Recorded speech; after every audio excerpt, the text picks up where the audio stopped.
اختیار کیا جائے، کس طرح سے نماز پڑھی جائے اور دعا کی جائے۔ البتہ یہ بھی بات ہے کہ امام زمانہ سے ملاقات اور زیارت بھی ممکن ہے، اور کیونکہ زیارت اور ملاقات بہرحال ایک بہت بڑی فضیلت تو ہے، یہی وجہ ہے کہ ہمارے جو علماء گزرے ہیں، جن میں آیت اللہ سید محمد تقی موسوی اصفہانی، جن کو صاحب مکیال المکارم کہا جاتا ہے، یہ فرماتے تھے کہ امام زمانہ پر ایمان اور اعتقاد اس وقت تک کامل نہیں ہے جب تک کہ امام سے ملاقات کی آرزو نہ دل میں پائی جائے، امام سے ملاقات کی آرزو، اور جب تک امام کے لیے دعا نہ کی جائے۔ یہ دو چیزوں کہتے تھے کہ امام پر اعتقاد اور ایمان کے لیے یہ دو باتیں بھی بہت ضروری ہیں، ان سے ملاقات کی خواہش رکھنا اور ان کے لیے مسلسل دعائیں کرنا۔ اور یہی وجہ ہے کہ ابن طاؤس نے باقاعدہ کشف المحجہ میں اپنے بیٹے کو مخاطب کر کے کہا تھا کہ اے میرے بیٹے، اگر خدا کی عنایت تیرے شامل حال ہو جائے تو تیرے امام تک پہنچنے کا راستہ بالکل کھلا ہوا ہے۔ یعنی امام زمانہ سے ملاقات کوئی ایسی بات نہیں ہے کہ جس کو ہم بالکل ناممکن چیز سمجھ لیں۔ اور آیت اللہ نائنی وہ یہ فرماتے تھے کبھی ایسا بھی ہوتا ہے کہ غیبت کے زمانے میں بزرگان امام سے جا کر ملاقات کریں اور ان سے مسائل اور احکامات الہی وہ بھی امام ہی سے دریافت کریں۔ آیت اللہ نائنی فرماتے تھے، اپنا نام تو نہیں لیتے تھے لیکن لگتا ایسا ہے کہ تجربہ شدہ کوئی بات بیان کر رہے ہیں۔ باقاعدہ اپنی کتاب فوائد الاصول کی دوسری جلد کے اندر یہ بات انہوں نے کہی کہ بالکل ممکن ہے کہ غیبت کے زمانے میں بزرگان جو ہیں امام سے احکامات الہی بھی جا کر پوچھ سکتے ہیں۔ اور آیت اللہ شیخ محمد جواد خراسانی یہ بھی معتقد تھے کہ امام زمانہ سے ملاقات بھی بالکل ممکن ہے، اور فرماتے تھے کہ اس پر تواتر اجمالی بھی پایا جاتا ہے، کیونکہ ایسے صالح اور نیک افراد سے یہ روایات ہم تک آئی ہیں امام زمانہ سے ملاقات کی۔ فرماتے ہیں کہ وہ افراد ایسے افراد ہیں جن کا رتبہ کسی بھی طور پر ایک ثقہ راوی سے کم نہیں ہے احادیث کے، تو ہم کیسے ان کی بات کے اوپر اطمینان نہ کریں۔ باقاعدہ اپنی کتاب مہدی منتظر میں اس بات کو انہوں نے لکھا۔ تو آیت اللہ محمد یہ تقی بافقی جن کا بھی تذکرہ آیا تھا، یہ پچھلا جو شاعران تھا اس کا باپ جو رضا خان تھا، اس کے دور میں یہ تھے، اور بڑے مجاہد جو ہے وہ عالم دین شمار ہوتے تھے، کئی مرتبہ قید بھی ہوئے، ایران بدر بھی کیے گئے تھے۔ ان کے جو بھائی تھے اسد اللہ بافقی، وہ فرماتے ہیں کہ میرے بھائی تقی بافقی کی کئی مرتبہ امام زمانہ علیہ السلام سے ملاقاتیں ہوئیں، اور وہ کہتے تھے کہ میرے بھائی نے اکثر اس بات کا تذکرہ کیا ہے اور کہا تھا کہ مجھے منع کیا تھا کہ جب تک میں زندہ ہوں میری ان باتوں کو کسی کو بتانا نہیں، لیکن اب کیونکہ تقی بافقی جو ہے دنیا سے جا چکے ہیں تو اب میں ان کی باتوں کو نقل کر رہا ہوں۔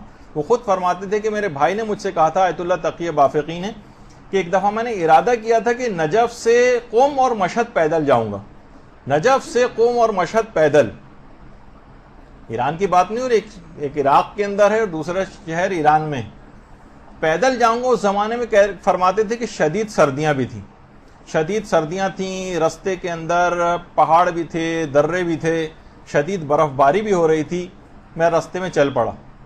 تقی بافقی کہتے ہیں کہ میں نے رستے میں ایک قہوہ خانہ دیکھا، اور اس کے اندر دیکھا کہ بہت سارے لوگ لہو و لعب کے اندر گرفتار ہیں۔ قہوہ خانوں میں عام طور پر ہوتا ہے جوا وغیرہ بھی کھیلا جا رہا ہے۔ انہوں نے سوچا میں اس قہوہ خانے کے اندر کیسے جاؤں، اگر اندر باہر شدید سردی، اور اگر اندر جاتا ہوں تو امر بالمعروف میرا لگتا نہیں کہ ان لوگوں کے اوپر اثر کرے گا۔ ابھی میں اس شش و پنج کے عالم میں تھا کہ اچانک میرے پیچھے سے آواز آئی، محمد تقی بافقی یہاں پر آؤ۔ یہ تقی بافقی کی قبر ہے، اے تقی بافقی یہاں پر آؤ۔ تو میں نے دیکھا کہ درخت کے نیچے ایک انتہائی نورانی شخصیت کھڑی ہوئی، اور آثار و قرائن سے مجھے یقین ہو گیا کہ ہمارے امام زمانہ علیہ الصلوۃ والسلام۔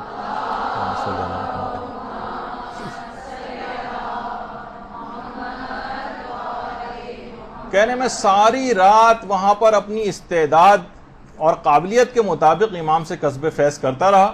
نماز فجر بھی میں نے امام زمانہ علیہ السلام کی اقتداء میں پڑھی، اور جب دن بہت چڑھ گیا تو امام نے کہا اب دن کافی ہو گیا، اب تم تقی بافقی اب تم جاؤ۔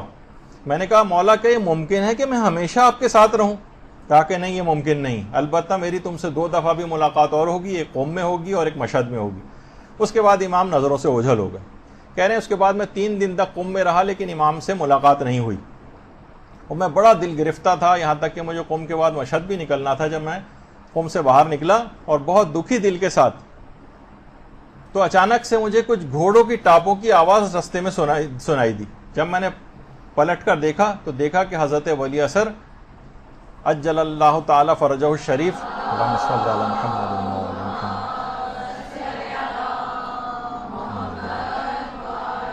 محمد وہ مجھے نظر آئے. زیارت ہوئی، شوق زیارت سے میں مبہوت ہو گیا، یہاں تک کہ امام نے سلام میں پہل کر لی اور میں نے سلام کا جواب دیا اور دوڑتے ہوئے امام کے قدموں میں جا کر گر گیا کہ مولا، آپ نے قوم میں زیارت کروانے کا وعدہ کیا تھا، وہاں مجھے سعادت کیوں نہیں ملی؟ امام نے فرمایا جس وقت تم ہماری پھوپھی معصومہ قوم کے زری کے پاس کھڑے ہوئے ایک تہرانی عورت کو سر جھکا کر شرعی مسائل بتا رہے تھے، اس وقت میں تمہارے برابر میں کھڑا ہوا تھا.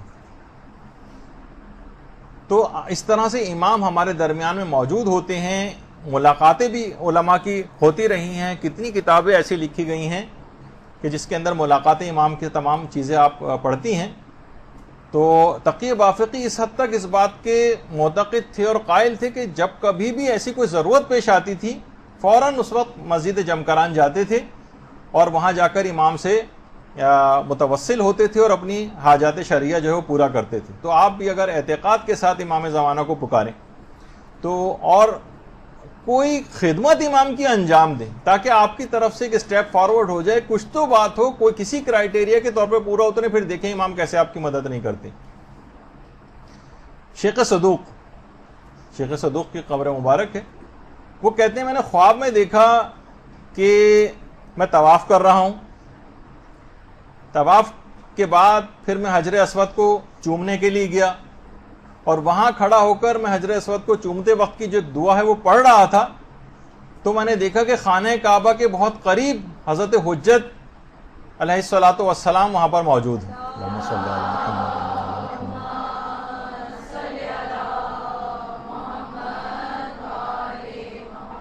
میں بہت دھڑکتے ہوئے دل کے ساتھ وہاں پر گیا اور اب امام بھی میری شکل کو دیکھ کر مجھے لگا کہ امام میرے دل کا حال جان گئے. اس زمانے میں امام زمانہ پہ لوگوں نے بہت زیادہ شکوک و شبہات کا اظہار کیا تھا اور شیخ صدوق نے اس موضوع پر کتاب بھی لکھی تھی. تو امام نے میری شکل کو دیکھ کر میری پریشانی بھانپ گئے اور کہا کہ تم غیبت کے موضوع پر کوئی کتاب کیوں نہیں لکھتے ہو؟